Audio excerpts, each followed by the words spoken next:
Hello everybody, my name is Leah Porter.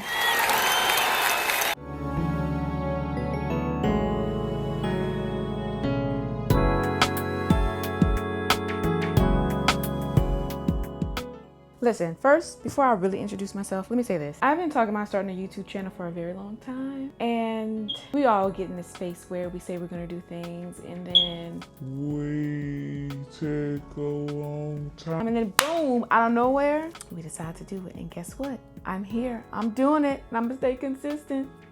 Yes, we will.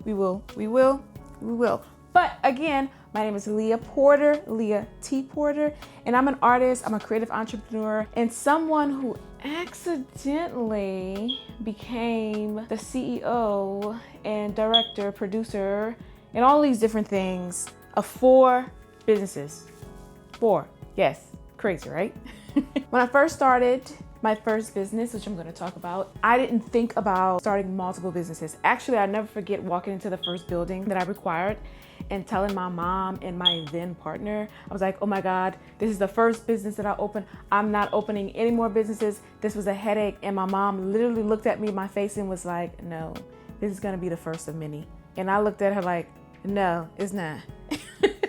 But lo and behold, 13 years later, here we are, and she was actually right. I didn't only open 1 additional business, I opened 2, 3, and then now we're at 4. And then guess what? I'm always thinking about ideas and things that I want to do.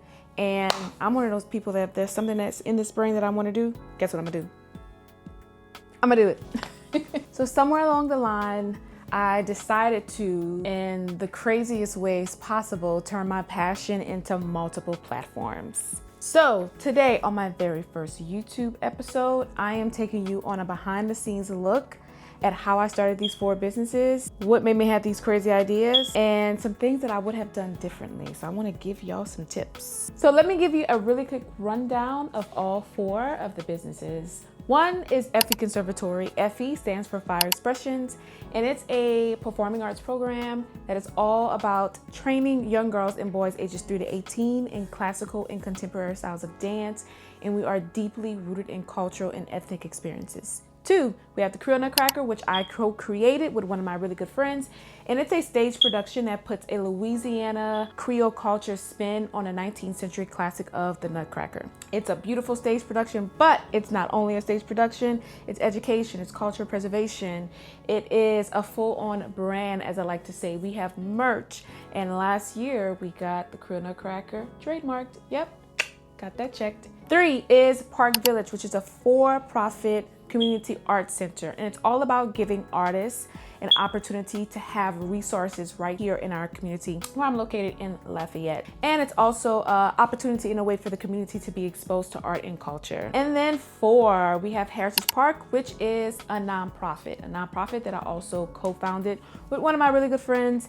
And it is all about, for me, really legacy building, about really giving back to the community in a very big way and in the best way possible, which for me is through art and culture.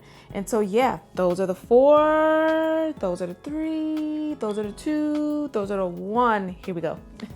What is unique about each and every one of these platforms and businesses is that it really was a vision of mine to do things and to create things that I did not see in my community. Let's start off with Effie Conservatory. So my creative practice as an artist, I'm a dancer, I'm a choreographer. I've been dancing since I was 3 years old and have never stopped kicking my feet up since.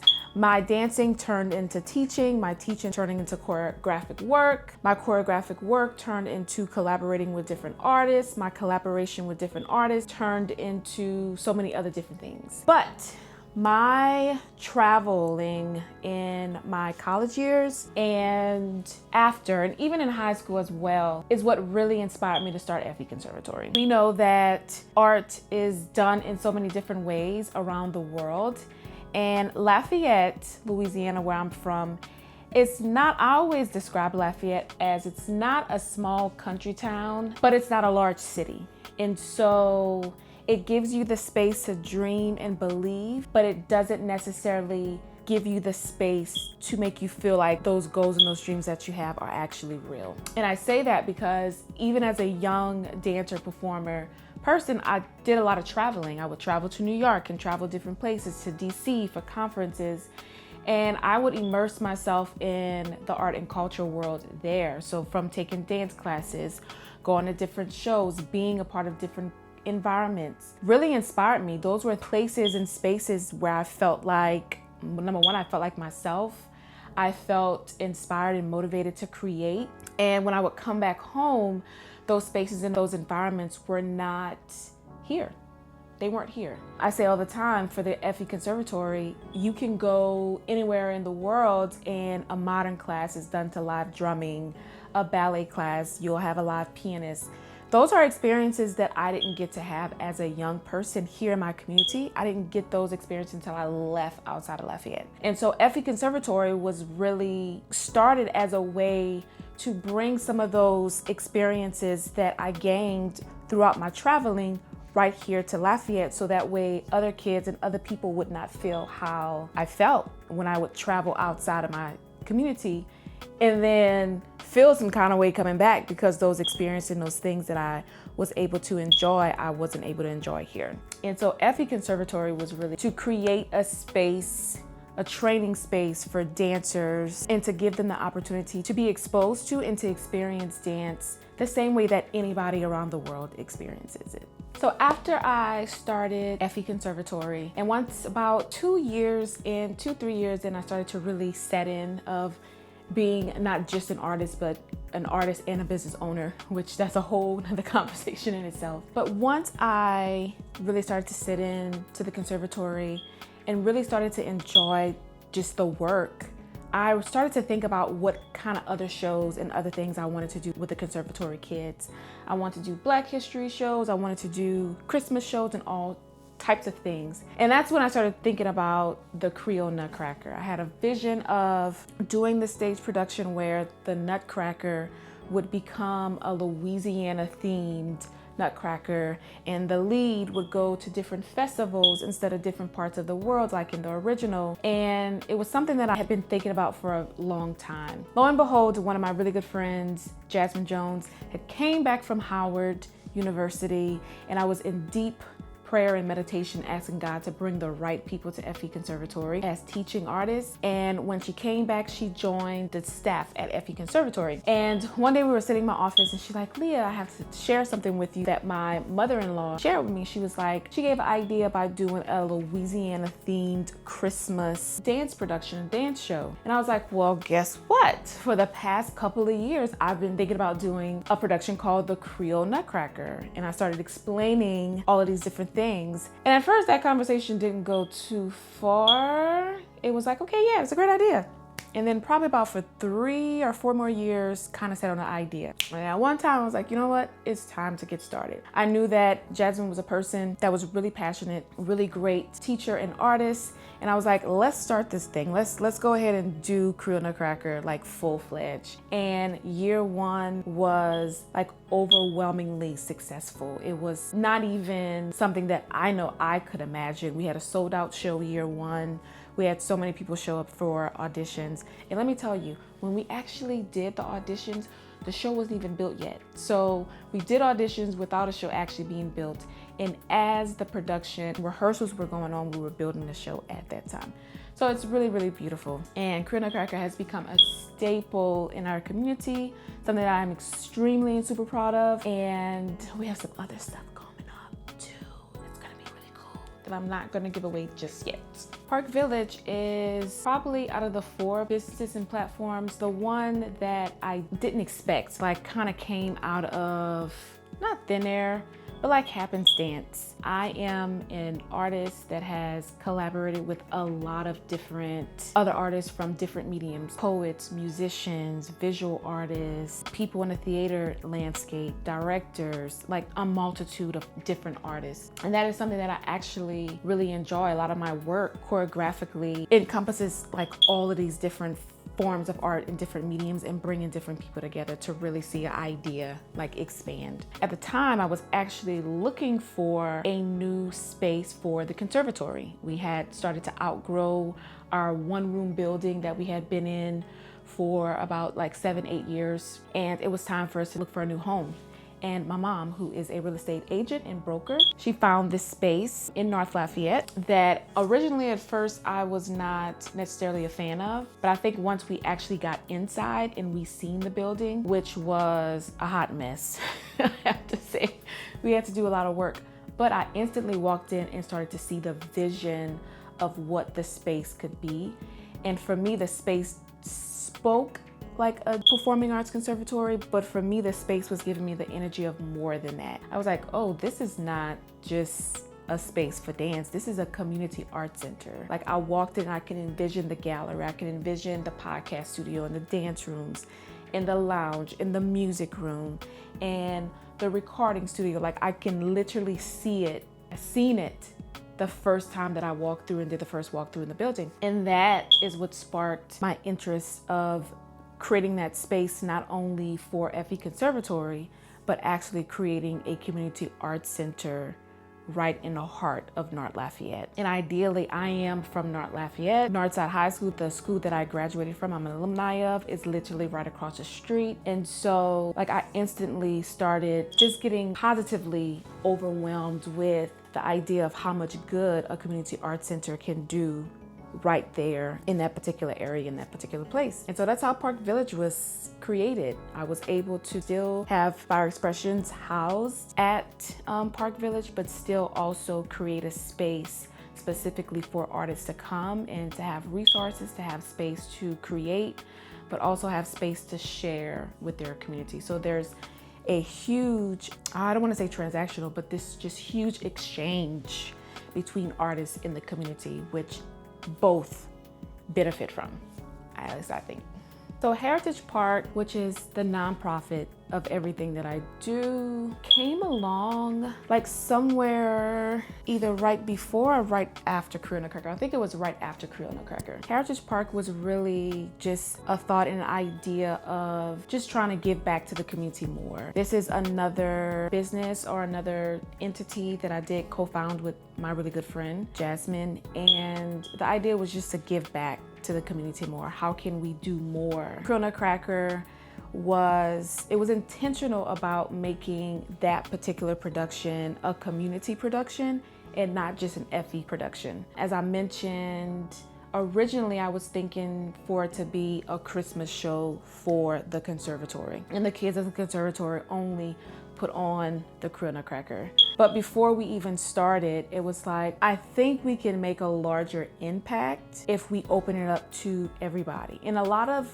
nutcrackers around the country are community-based initiatives. They're not specifically for one company. Some may be, but a lot of them open it up to kids within the community. And so that was really important. And also thinking about how can we be more strategic at exposing more kids to the performing arts. Career Nutcracker is special because you don't have to know how to dance or have any experience in dance in the arts to actually be a part of the show. We actually want all kids of all levels to come and be a part because we have something for them.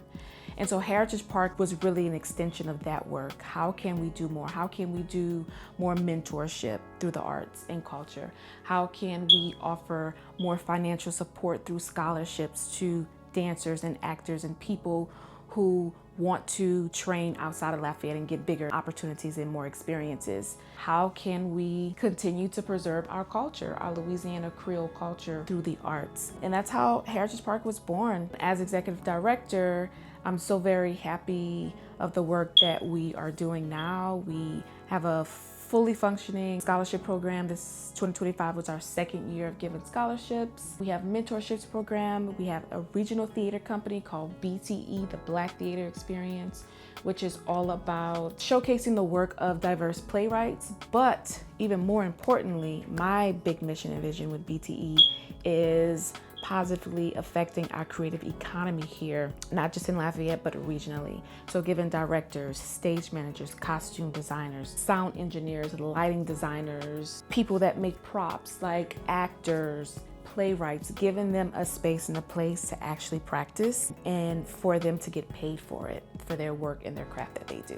So I'm really, really very proud of the work that we are doing at Heritage Park. So here is the good juicy stuff. Here are the things that I want to give you all as advice if you are interested in starting your own business, starting a platform, or anything like that. Number one, start where you are. A lot of times, and we know that is a cliche statement, but it is the truth. Start where you are. Oftentimes we are waiting for the right time and the right moment to start. You will figure things out as you go. One thing that I've learned as an entrepreneur and as a businesswoman is that most of the things that are gonna be golden for you are gonna be the things that you learn along the way within the experience. So yes, there are things that you can do to prepare, to be ready and to get ready, but there's nothing like hands-on experience. So don't think that you need to have all your ducks in a row before you start. Just start. And as you are going along on that journey, if you stay moving forward, you will figure it out. You will figure it out. You don't have another choice. No other choice but to figure it out. Number two is a really big one for me, really big. You cannot do it all on your own forever. You can't. At some point, you are gonna need systems in place and you're gonna need to build a really strong team. That is something that I have been learning these past 2, almost 3 years.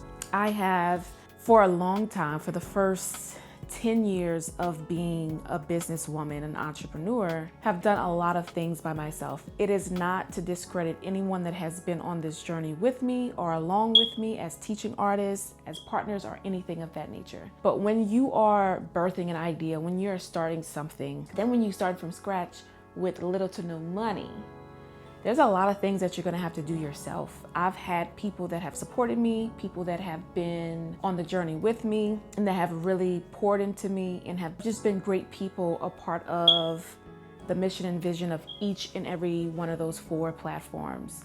But there's a lot of things that I have done myself and did a lot of the heavy lifting, right? Because I believe in the things that I do.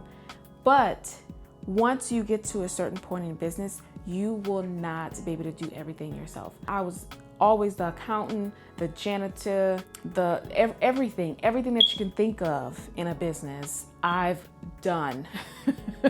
From cleaning toilets to budgeting, to cleaning mirrors, to fixing floors, to painting, like every single thing that it takes to run a business, in some aspect I've done.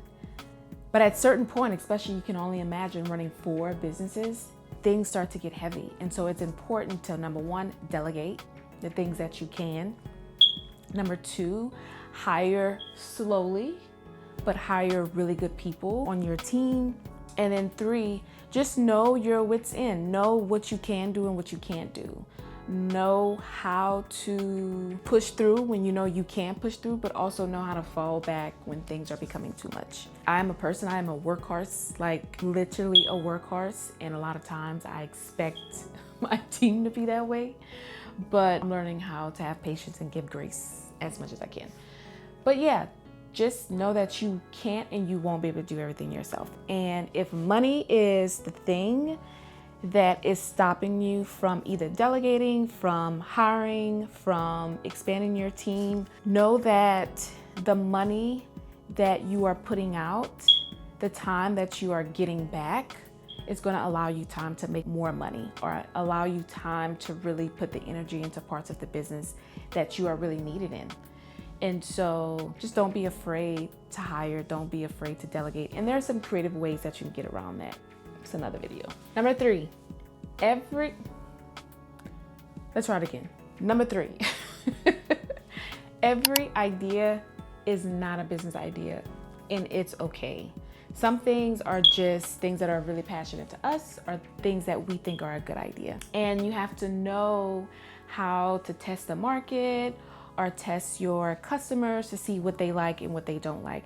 There are things that I have been super passionate about, whether it be specific type of merch for one of the businesses, ideas of expansion, of adding, and my audience was just like, I don't know if I'm feeling that, right? They didn't actually say those words, but just through whatever actions, they wasn't necessarily feeling it.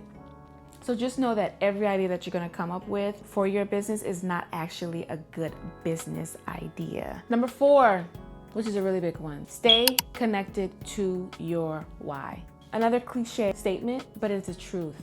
A lot of times, especially whenever we are entrepreneurs and business owners, you know, we have to meet the mark, we gotta meet a quota, we're thinking about the money, right? Which as a business, entrepreneurs, a part of it, that's the whole part, right? Is we wanna make money, we need to make money, especially if this is what you do full time. But the money is not gonna always be there. It's not gonna always be perfect. There are ups and downs and battles in this entrepreneurial world, no matter what type of entrepreneur you are, that sometimes you can't even really prepare for. What's the thing that's gonna keep you pushing forward and keep you pushing through is staying connected to your why, staying connected to why you open this business, what your mission and your vision is.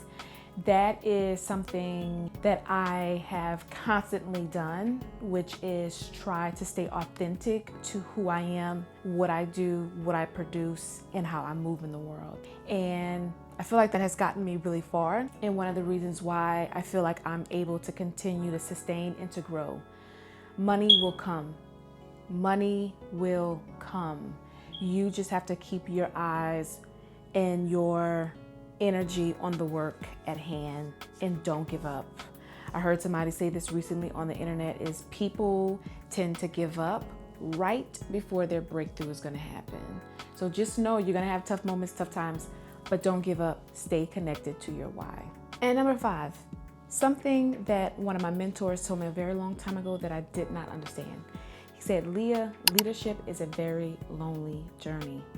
And I did not understand that until now. Sometimes no matter how much support you have, how much you're held, how much you have a great team, great systems in place, there's just this energy, right? That physically, mentally, emotionally, that only you understand. Whether it's from the decisions that you make, why you decide to pivot, why you decide to do certain things a certain way. There's just certain things that people just will not understand. And just from the energy that you give, from just how you move as a leader can feel and can be lonely. But know that you have to take actionable steps to build community, right? That loneliness, no matter how much we feel it, we don't have to live in that continuously. So it's important for us to find our community. It's important for us to find mentors that we trust and that really see us and that is championing us. It's important for us to be with people that are like-minded, but be with people that you feel like you can get great energy from. You inspire each other, you motivate each other. And if you're staying true to the work and staying true and authentic to you, those people will gravitate towards you. I work with, I always say, some of the most amazing and talented people on this planet, and it is an honor and a blessing to work with the people that I work with. Each and every one of you, I love y'all big. So here are some of the things that I would do differently. Number 1, get help sooner. Listen, I've already said it. You cannot do everything on your own. And I have done a lot of things on my own. I always think that I can do it. And I'm just a mover. Like if there's something that I want to do, I'm going to get it done.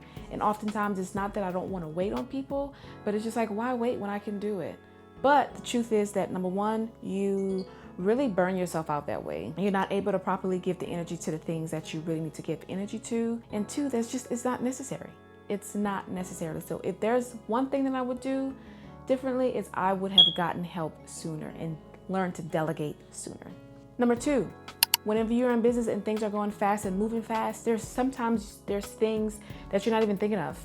And you're in the space and the place and it's like, oh wait, I should have a system for this. Oh wait, I should have done that. So something I would have done early is set up things on the back end. Like actually sit down and had an opportunity to set up like budgets, set up systems, set up how backstage is gonna work. All of these different things that in the moment and at the time that they're happening, you're fixing them, you're preparing them, you're figuring them out. But sometimes it's okay to kind of sit back and to really strategize on what it is that you want to do and how you can do things, so that way whenever you invite customers, whenever you invite people within your network, things run smoothly.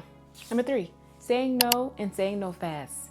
This is something that I am still working on, so I'm giving myself grace in this space. But not everything that people come to you is really in alignment with your business or whatever it is that you want to do or that you are doing. And oftentimes, whether it be family, whether it be friends, especially if it's community work and you're a community-oriented person, you want to say yes, you want to give back, you want to do those things. But sometimes it takes more energy trying to align yourself with these things opposed to just saying no. And another thing is just maybe helping to figure out another person or another place within the community that is in alignment with what that person wants and what that person needs. And so now you're bridging and bringing people together, which I feel like is even more powerful. But it's okay to say no. And the 4th thing that I would have done differently is knowing my value, and knowing my value very early. As artists, it is, I think, a part of like our artistic DNA is to give, right? Because we are still in this world where we are trying to almost convince people that art is a job, it's a career, it's not just something that we do for pastime or a hobby. And so I think every artist in some capacity gives a lot.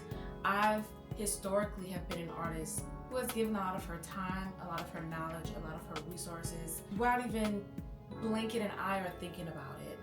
But the truth is that as artists and as creators, and even as entrepreneurs, how we move and how we make sure that we don't undervalue ourselves is in some way or capacity teaching people to value us. So if I continue to do things for free, if I continue to undervalue myself, then that means people, whether it be in my community or abroad, will continue to undervalue me as well. And so you have to be in the world, show up in the world as you want to be seen. So if I want to be an artist, an entrepreneur, a creative who is valued, that knows her worth, that is paid like this is her actual job, I have to make sure I'm moving like that. And so I encourage you all to do that. Do not shortchange yourself. Do not undervalue yourself. If you can learn that early, you're gonna be really good to go. And so those are the things that I wish I would have done differently. Look, I can give you a list of things that I could have done differently, and I can still be doing differently.